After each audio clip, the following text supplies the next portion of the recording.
Midnight, one of the most popular Doctor Who stories of all time. Whilst Donna relaxes in the Leisure Palace, the Doctor boards the Crusader 50 shuttle, eager to see the Sapphire Waterfall. But during a 4-hour journey, the shuttle breaks down, with deadly extonic sunlight forcing the passengers to remain trapped inside. As they wait for rescue, something begins knocking on the hull. But the planet's meant to be lifeless, so who or what is out there? At the heart of Midnight lies an unsolved mystery. Despite years of speculation and countless fan theories, the truth has evaded us all. Today I'm conducting an investigation to finally answer the question, what was the Midnight Entity?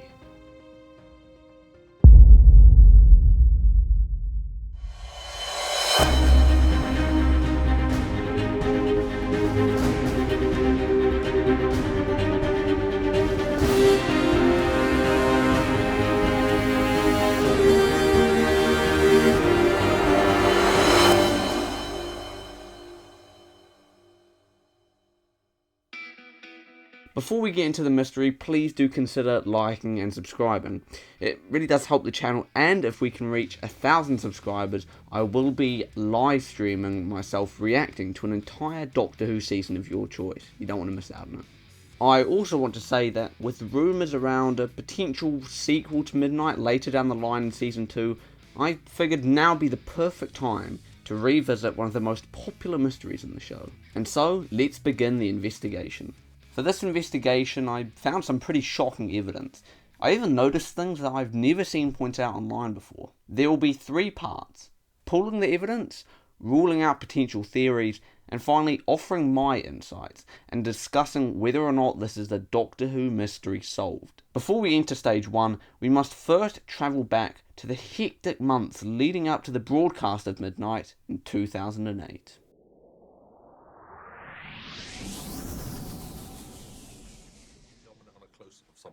Okay. That's the thing that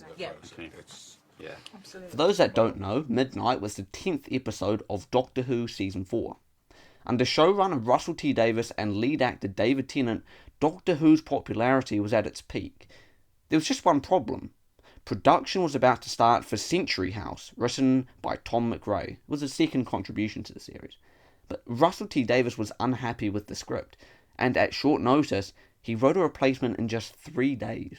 The story was called Midnight.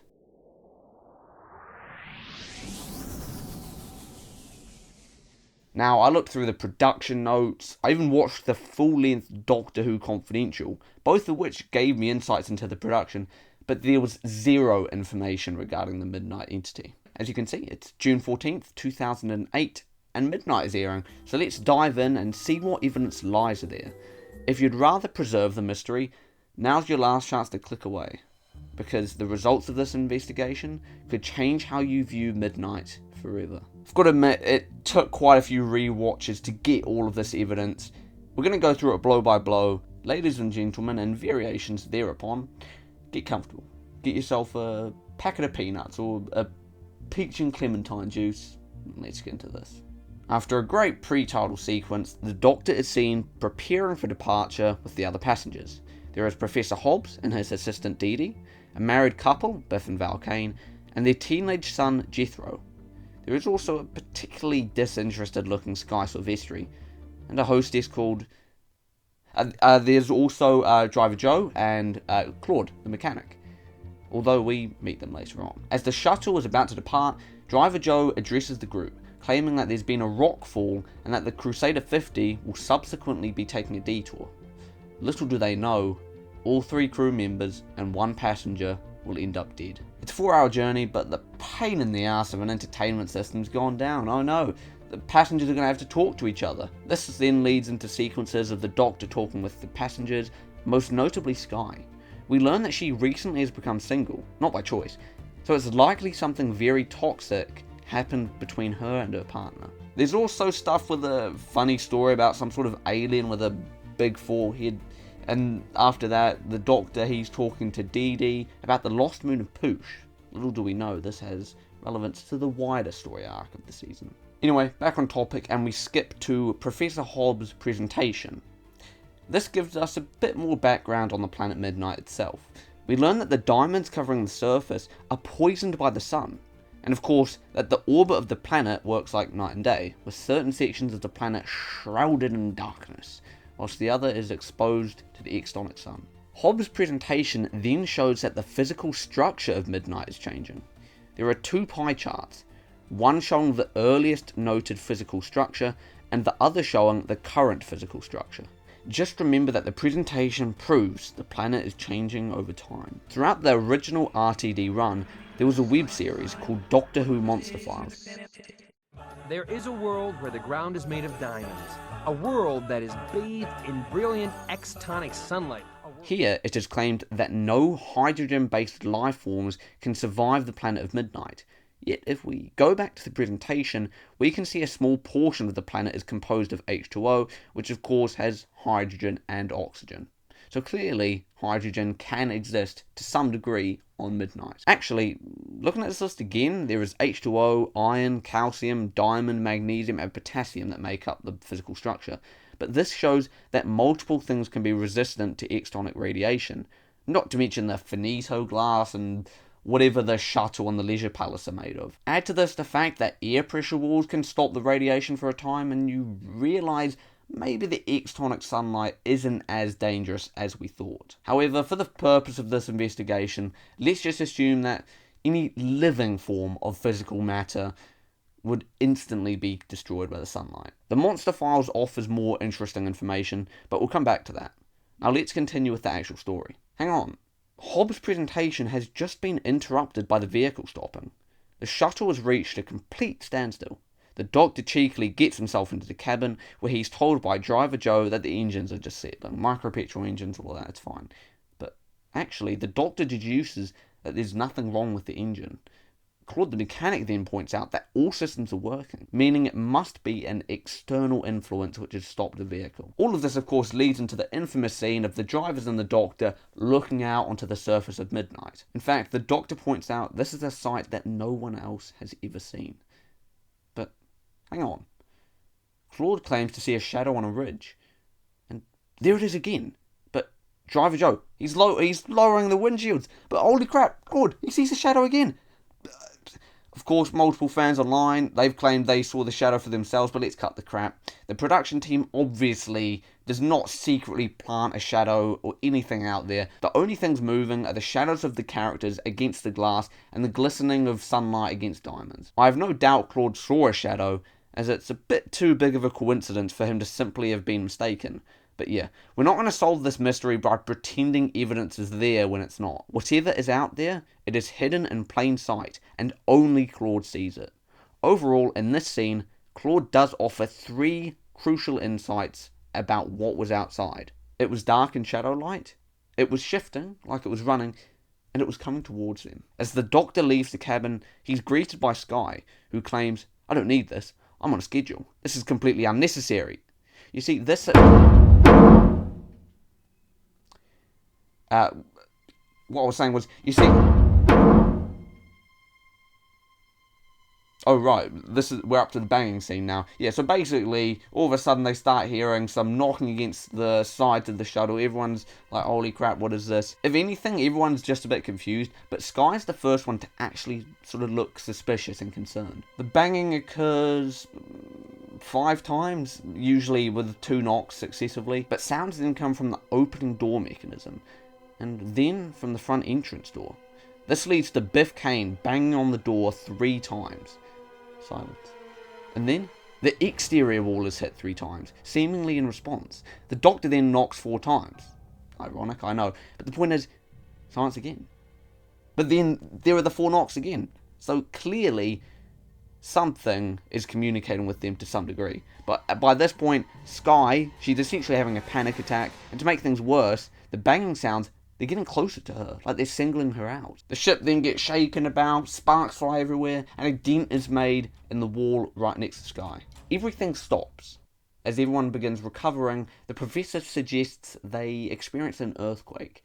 But Dee Dee responds that the ground is fixed and solid. Although, if this is true, it makes the occurrence of the rockfall even stranger if there are no earthquakes on midnight. The initial collision drains a lot of power. The lighting stops working, and the passengers are forced to use torches for the next couple of scenes. As the passengers' attention turns to Skye in the corner, the observation is made that the seats next to her were ripped off. Now, I've got to say, why exactly this happened, it really stumped me.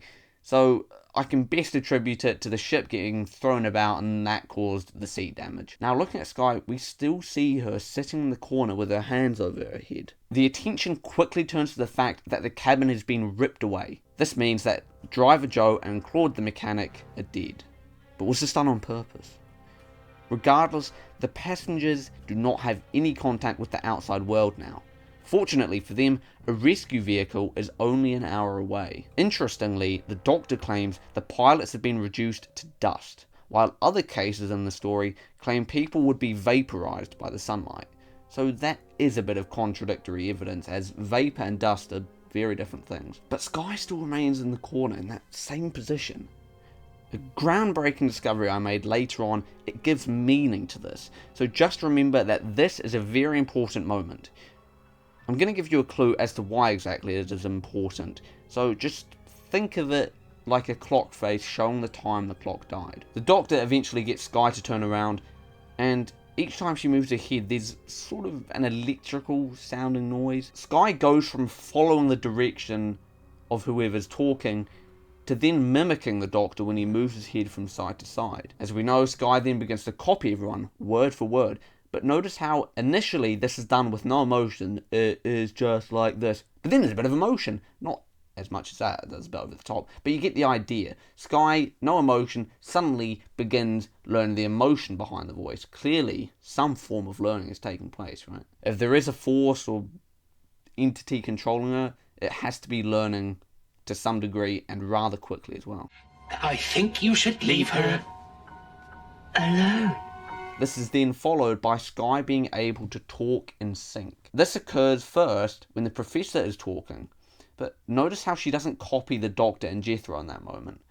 I don't actually know if that means anything. It may well have just been a production error. I think there's a couple of occasions in the story where Skye doesn't repeat everyone. It was an impossible editing task. They may have just missed out a couple of lines of dialogue. As events progress, the look on Skye's face begins to change, particularly when copying Val Kane, who probably has the most extreme emotions of the lot aside from Skye before she was taken over. Just look at Skye's face. There's this look of smugness, suggesting that the creature has emotion, perhaps even suggesting an intent to its actions. Jethro then points out that Skye was the most scared by the knocking sounds, and indeed she was. There are some underlying clues as to why this was the case, and by now you may have noticed me sprinkling these throughout the video, but if you haven't, don't worry, it will all be covered later on. As the passengers, including the Doctor, become more scared of Skye, they move to the back of the bus.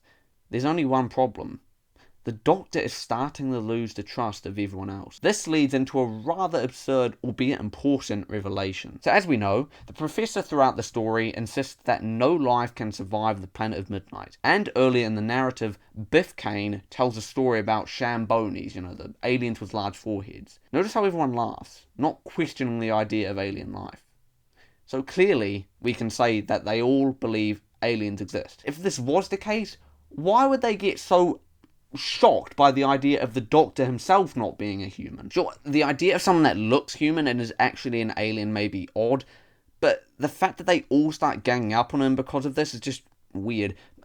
Maybe I'm just looking into it too much. For all we know, it could have just been some subtle form of social commentary. But regardless of this, the point stands that the Professor clearly has a lack of knowledge on life forms if he struggles to accept the idea of an alien that looks human, and therefore the claim that no life can survive the surface of Midnight begins to lose integrity. During this scene, the hostess also suggests they throw Skye out. Dee Dee at one point says she has a body now, so clearly she thinks an entity has entered Skye's body. I think a lot of people claim that the characters in the story maybe acted wrongly or were immoral, and perhaps they were to a degree, but they do hold one thing over the Doctor. They raise concern over what will happen when the possessed Skye reaches civilization. The Doctor claims he will contain it, but they point out, you haven't done much so far. And they're exactly right. The Doctor is completely out of his depth. As the tension grows, the hostess then makes a suggestion of throwing the Doctor out. No one pays too much attention to her throughout the episode, but clearly she wants to find the easiest solution to the problem, and therefore her thoughts turn to murder. Like I said, the passengers slowly lose all confidence in the Doctor, and it's at this point Jethro notices Skye is now only copying the Doctor. Even looking at her face in the scene, there's such an intense focus on the Doctor. Clearly, something is going on. The Doctor goes face to face with Skye, and I love the editing here, as Skye's voice begins to overpower the Doctor. It's a beautiful execution of the revelation that she now talks ahead of him. This leaves the Doctor in the same state as Skye was when she first began copying. He is behind in his words, and both his face and voice have no emotion. Now, Skye's dialogue here is really interesting. There's undoubtedly a smugness in her voice too. She talks about being let go, being able to feel again, coming back to life. Skye asks the Professor to help her get up, and he walks her away. Interesting that at first she isn't able to walk on her own. Anyway, by this point, there's a lot of talking from Skye. She says that it was cold, she couldn't breathe. And once the passengers, for the most part, seem convinced that Skye is safe, Skye then talks about the thing waiting in the cold and darkness. But Dee Dee isn't convinced. She points out that first there was repeating, then synchronization, and Skye's now in the next stage of the process, which is exactly what the Doctor said would happen. Now listen carefully as I explain the ending. See if you can notice any patterns. If you don't worry, it will all be covered at the end. Once Skye is back among the passengers, she continues talking like I was saying, but she says that it creeps into your head, and then says to listen. Just listen. And this is instantly followed by Biff and Val, out of nowhere, screaming to throw the Doctor out. The camera cuts to Val clutching her head, and just before this she says, "Get him out of my head." As Biff grabs the Doctor, ready to throw him out, the scene then cuts to Jethro with his hands around his neck, but we'll come back to him in a moment. Suddenly, Biff and Val yell at the Professor to help throwing the Doctor out, and he reluctantly does so. But now look at Jethro. He is clearly holding his head and looks to be in pain. Biff yells at him to help, but Jethro remains with his hands on his head. Then it cuts back, and suddenly his pained expression disappears. As soon as his hands are gone from his head, he is now completely emotionless. Now, Colin Morgan, he's a great actor. He always injected emotion into Jethro's expressions in the episode.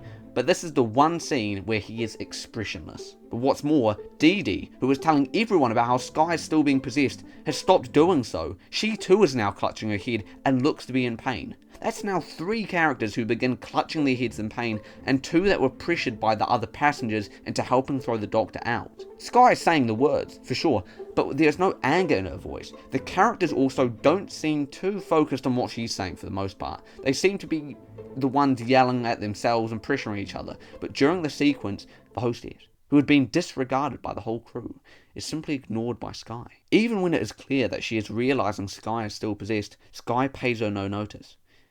As the hostess opens the airlock, we suddenly see the look of shock on Skye's face, as they are both sucked out of the shuttle to their death. This is then followed by the famous scene of the Doctor declaring, "It's gone," and everyone's back to normal. The passengers get rescued, and upon reuniting with Donna, the Doctor makes it clear that the planet needs to be abandoned. He even hints that he believes the thing, whatever it was, still lurks out there on the surface of midnight. But if the Midnight Entity did survive, and it was still out on the surface of midnight, why wouldn't it have just gone back and attacked the shuttle again?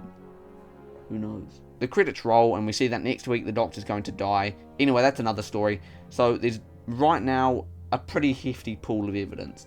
And if you're lost, don't worry. It will all be covered in my final analysis. Before we go on to Disproving Fan Theories, here are a few bits of extra information from the Doctor Who Monster Files and the DVD commentary. RTD claims that the Thing chose the smartest person in the room, and that it needed a sacrifice, that it needed to blood itself. Now, that is quite a weird phrase. Looking online, it seems to refer to the act of initiating someone, but that doesn't really mean much. In the commentary, RTD claims... Oh, that bit of information I'm saving for the very end. Don't worry, its underlying relevance is worth saving for the end. He adds that it goes from the strongest emotion to the strongest brain. For me, this aligns with Skye's strong fear and the Doctor being the cleverest in the room. RTD also claimed that the Professor was chosen to help get Skye from the Doctor because he was the second smartest, although he doesn't really say why she needed the second smartest to do it. And finally, RTD says that the entity is controlling by bringing out the worst in human nature, which could be interpreted in a few different ways. What I mean by this is that it's not clear whether or not he is saying its presence intentionally or inadvertently brings out the worst of human nature. So again, you can interpret this how you want. And finally, onto the monster files, which I must add is quite overlooked, because it is very important. We learn that the extonic sunlight turns you from flesh to bone to dust and ash in less time than it takes to blink. Given it takes as low as 0.1 seconds to blink usually, death is essentially instant. We also learn that the thing eats its way into your brain and takes over your speech. It steals voice and potentially thoughts, and finally it creeps into your head and whispers in your mind. So that's all the evidence. Now, I've looked online to see what people think, and this ties into the second stage, disproving fan theories and misconceptions. Firstly, any of those videos you see on YouTube with potential sightings, yeah, they're useless, right? It's fake, clickbait even. You can look at it as many times as you want. It's clear that the only moving things in view are the shadows of the actors and the sunlight glistening along the diamonds. Even though it is likely that Claude saw a shadow, we don't know this for certain. So the idea of a shifting shadow is only partial evidence. I've seen links made between the Midnight Entity and the Knotweeds in Wild Blue Yonder, and even creatures in an audio story called A Storm of Angels. I haven't bothered checking out those stories specifically for the video as there's no clear link between them. RTD would have mentioned by now if the monsters in A Storm of Angels had any connection, and of course, the Knotweeds have a few similarities, but are different for the most part. I've seen Captain Jimmy Pie on YouTube did quite a good fan theory video, and he discussed that the entity could have wanted to kill the Doctor specifically. However, if it wanted to kill him, it would have needed to know he was coming, surely. It seems like a bit of a coincidence that he managed to stumble across it. But even if it sensed his presence, surely it could have just attacked the shuttle a lot quicker and got to him. You also have the coincidence of the rockfall leading the Doctor to that path. And then if you argue that the Midnight Entity caused the rockfall, things become a bit more complicated. However, yeah, maybe the theory could be true. I actually quite like this one, so potentially if the Doctor's going to return to midnight later in the series, I could imagine them blending elements of this theory into the entity's backstory. Well, fingers crossed that A, the Midnight Entity does not return, and B, that even if it does, the mystery remains preserved. On Tumblr, I've seen it suggested that the entity was from a TARDIS that crashed. The post have raised a lot of good points, so feel free to pause and read, but I'm going to highlight this section. The interior of the ship exists on a different dimension than the exterior, so we can safely assume that only the exterior would be destroyed, while the interior was preserved. I've got to admit, this is quite an interesting idea. For me, the theory does fall apart pretty quickly though.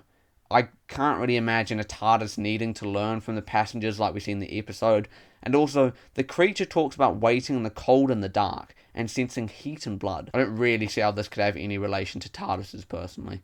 Nevertheless, it's probably my favourite theory I've seen online, because at least it is creative and it has a couple of good points. Look, no theory is a bad one, because we can't definitively prove any of them wrong, really. So, with all the evidence, opinion, and interpretation considered, it's time to deliver my final analysis. I will also declare whether or not this is the Doctor Who mystery solved. As I discuss what I think the entity was, I will quickly go through the key pieces of evidence and explain how they support my theory, or occasionally even detract from it. No theory is perfect, but I think this one is the most faithful to the story itself. The short answer? The Midnight Entity was an energy-based parasite. You may think it sounds ludicrous, but keep in mind a very similar creature has already appeared by this point in the RTD era. Remember 42? Chris Chibnall? Yep. Well, that monster in that one, the Taraji, was a living sun, so not a straightforward life form. When its life force was being extracted, it was able to possess the crew, so there's a very slight similarity between the two. The main point being that a more abstract form of life had already appeared in the Revival series. Now, you might wonder why I would think the entity would be energy-based, and whether or not such a thing could exist.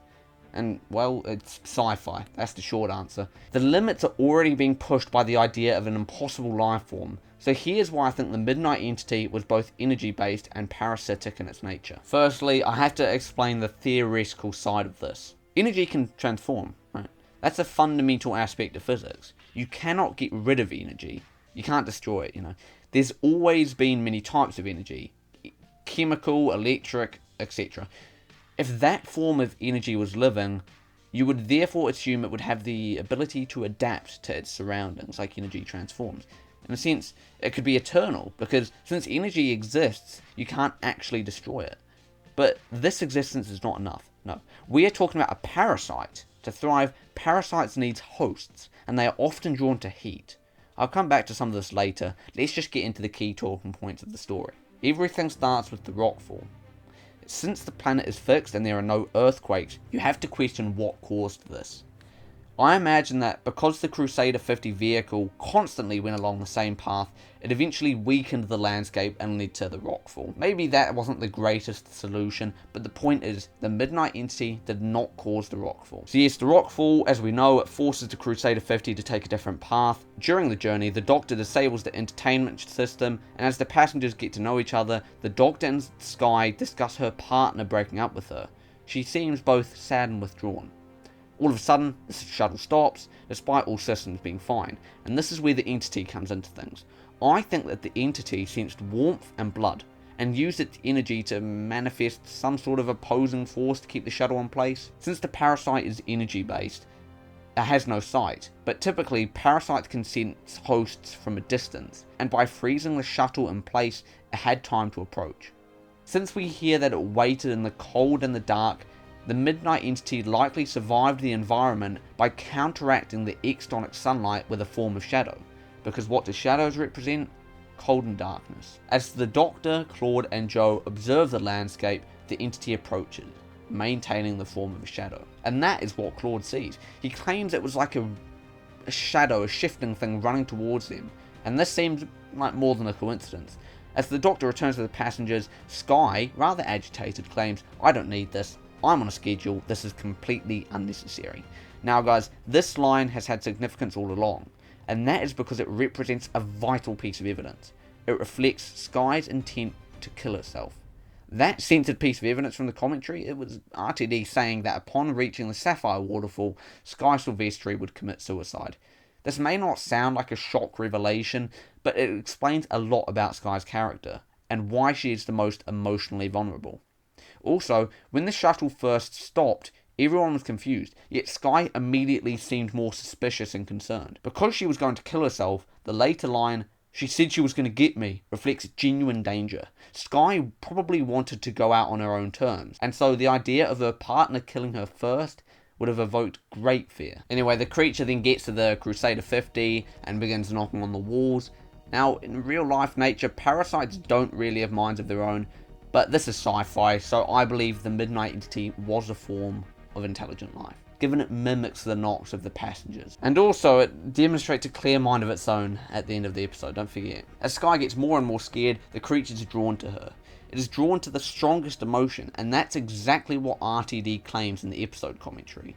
Then, a lot happens in the next sequence once Skye has seemingly been selected as the target. The front of the shuttle is ripped away. This highlights clear evil intent, as both Claude and Jo are killed, and the passengers are left stranded. A dent is made in the wall next to Skye, and the seats next to her are ripped up as the shuttle is knocked from side to side. But how did the creature enter the shuttle? That is a tough question, and here is when I have to make up an absurd scenario. Let's just say the kinetic energy of the attack on the shuttle converted potentially to sound energy within the hull, and this allowed the entity to enter Skye's mind. Since we know from the monster files that it eats its way into the brain, we could assume maybe it transforms into the electrical signals in her brain, and from here it begins eating away and controlling the host. Is it scientifically possible to go from kinetic energy to energy within the hull? Probably not, but it's basically impossible to come up with a perfectly logical answer to that. The Doctor makes it clear it did not physically enter the shuttle, and since there's not really any obvious manner in which the sequence could have occurred, I think my solution is probably the best one, but let me know your thoughts in the comments. The Midnight Entity now occupies the electrical signals within Skye's brain, and this allows it to control her mind. Now that sounds pretty painful, to be honest, and remember how I used the analogy of a clock face showing the time of death? Well, that really does apply here. Later in the story, as the entity manipulates the passengers into throwing the Doctor out, they clutch their heads. When the passengers notice Skye in the corner here, her hands are over her head. Therefore, as it entered her mind, she, like the other passengers later on would have clutched her head in pain. And so, the position held by Skye is like a freeze frame of the moment she dies. I personally would argue this is groundbreaking evidence. I've never really seen anyone refer to the clutching of heads and what it represents. For me, this is proof that the Midnight Entity quite literally creeps into minds and whispers, just as the possessed Skye in the Monster Files claimed. The evidence is also crucial as it confirms evil intent.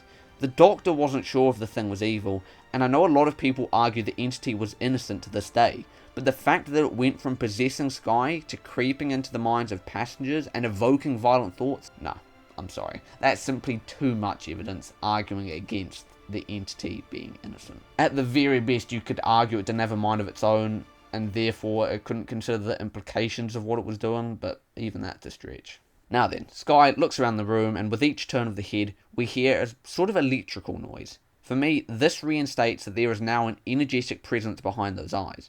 It wouldn't have had eyesight in its previous form, so this is the first stage of acclimatization, as the parasite begins to learn about its host's features. Skye then starts copying words, and initially there is no emotion. However, as the parasite learns more, it's able to mimic the tones in which the words are spoken. This also establishes a basic link between the host and the potential victims. Like I said, energy can manifest, and it is beginning to enter the minds of the passengers as time progresses. In a way, learning strengthens the parasite more, which is kind of what the 10th Doctor was on to. And yes, this allows it to move on to the next stage, which is speaking at the same time as the passengers, and I think that the basic link between the host and the passengers develops, and subsequently that allows it to read minds and synchronize its speech. As the passengers begin to turn on the Doctor for being the smartest in the room, the entity locks on him, no longer copying the others. Russell T. Davies claims this was done for the entity to blood itself, and by making the Doctor repeat it, the entity is able to act as if Skye were no longer possessed. This brings us to the next stage, as it demonstrates thinking of its own. It mentions waiting, so perhaps the entity was banished to the surface of midnight. Its origins, of course, are unknown, and I like that, so I'm not going to try and figure it out. Anyway, Skye says, "I think it's moved," and that relates to the next stage, controlling and manipulating the passengers. Skye says how it killed the driver and the mechanic. This is basically the entity itself admitting that it had murderous intent, but then it adds, "it wants us." So it's almost telling everyone that they're screwed. Skye continues, explaining that the entity waited so long in the cold and the dark, until the passengers came, bodies so hot with blood and pain. Again, Skye wanted to kill herself, so she would have been in more pain than any of the passengers, another reason the entity was drawn to her. Then we go to a sort of final confrontation, as the passengers begin to argue, and Skye says, "That's how he does it. He creeps into your head and whispers. Listen, just listen." Inside. Now at this point, the passengers had only discussed throwing the Doctor and Skye out. But all of a sudden, Biff and Val suddenly have a fixation with throwing out the Doctor. Val as well is clutching her head during this, yelling, "Get him out of my head!" So clearly she is feeling the effects of the mind control. But also, if you listen to Biff, he says, "We should throw him out." Like, the idea is being introduced to him. He then says, "Yeah, we should throw him out." Who's he agreeing with? It's clear that his mind is being convinced by the entity to throw the Doctor out. Once Biff seems intent on throwing the Doctor out, Skye says yes, showing that the parasite's plans are being put into action. Skye then says, "Get rid of him, now."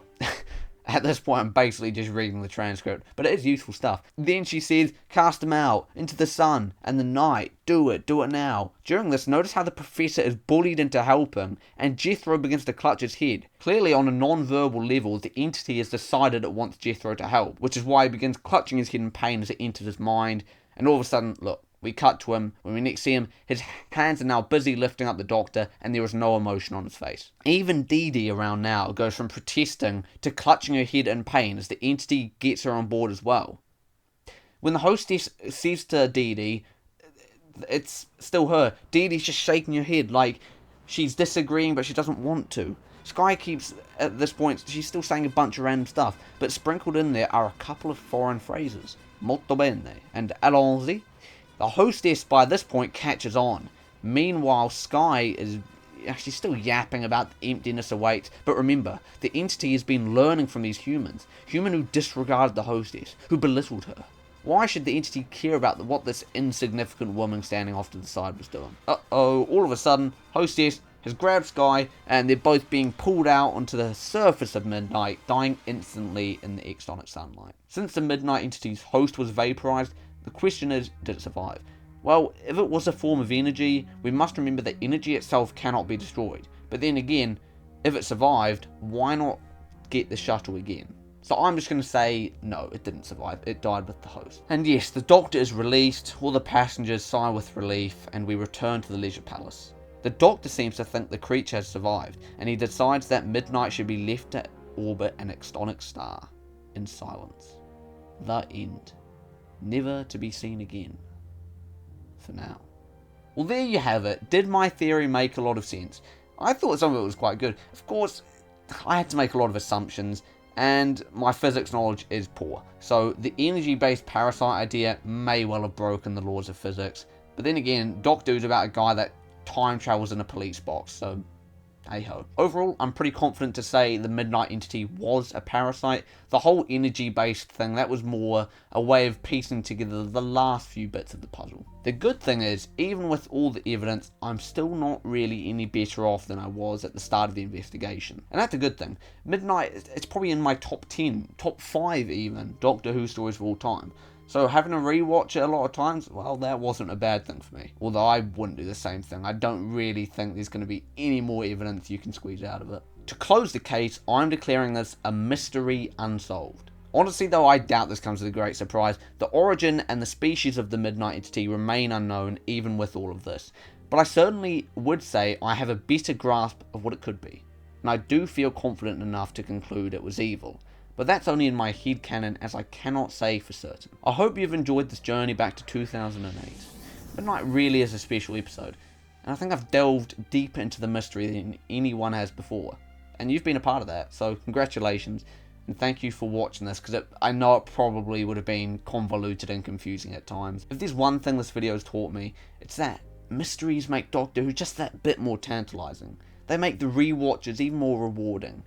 We feel like we're edging closer to solving the mysteries, but we never do solve them definitively. I'm glad that the identity of the entity is an unsolved mystery, and I hope it stays that way. At the time of making this video, there are rumours that the entity might return in the well, and I hope that's not the case. Otherwise, the video would pretty quickly get outdated. Anyway, put your thoughts in the comments, tell me all the reasons why my theory was a load of crap, and why you're doing so. Please do consider liking and subscribing. It really would mean a lot. Thank you for joining me for the second installment of the Doctor Who Mystery Series. Here's to many more. Anyway, I will see you later.